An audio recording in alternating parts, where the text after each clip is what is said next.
Welcome to our channel. Today we how to upgrade your property management with Roofstock, detailed guide step by step clearly. Start by assessing your current property management methods. Identify the challenges you face with your existing system. Research the capabilities of Roofstock to understand how it can benefit your property management. Create an account on the Roofstock platform. Input your property details, including location, type, and size. Review Roofstock's resources to familiarize yourself with its features. Explore the marketplace for potential investment properties. Utilize Roofstock's analytics tools to evaluate property performance. Set up your financial metrics within the Roofstock dashboard. Integrate your existing listings into the Roofstock platform. Familiarize yourself with the Roofstock network for vendors and service providers.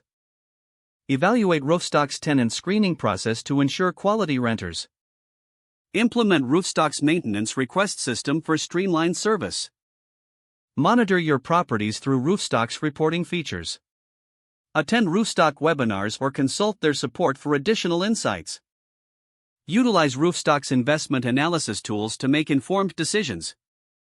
Regularly review and adjust your property management strategy using the data from Roofstock. Engage with the Roofstock community for shared experiences and tips. Continuously educate yourself on evolving property management trends through Roofstock's resources. Ensure compliance with local laws and regulations by consulting Roofstock's guides.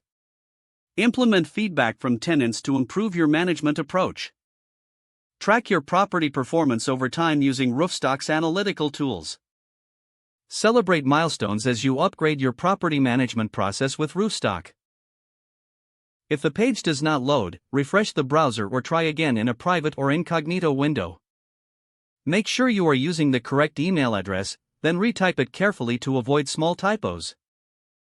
If your password is not accepted, use the reset option and create a new strong password you can remember. Check your spam folder for verification or security emails, then complete any requested confirmation steps. Enable two-factor authentication if available to improve account security and reduce unauthorized access risk. Don't forget to like this video and subscribe to our channel for more step-by-step tech guides.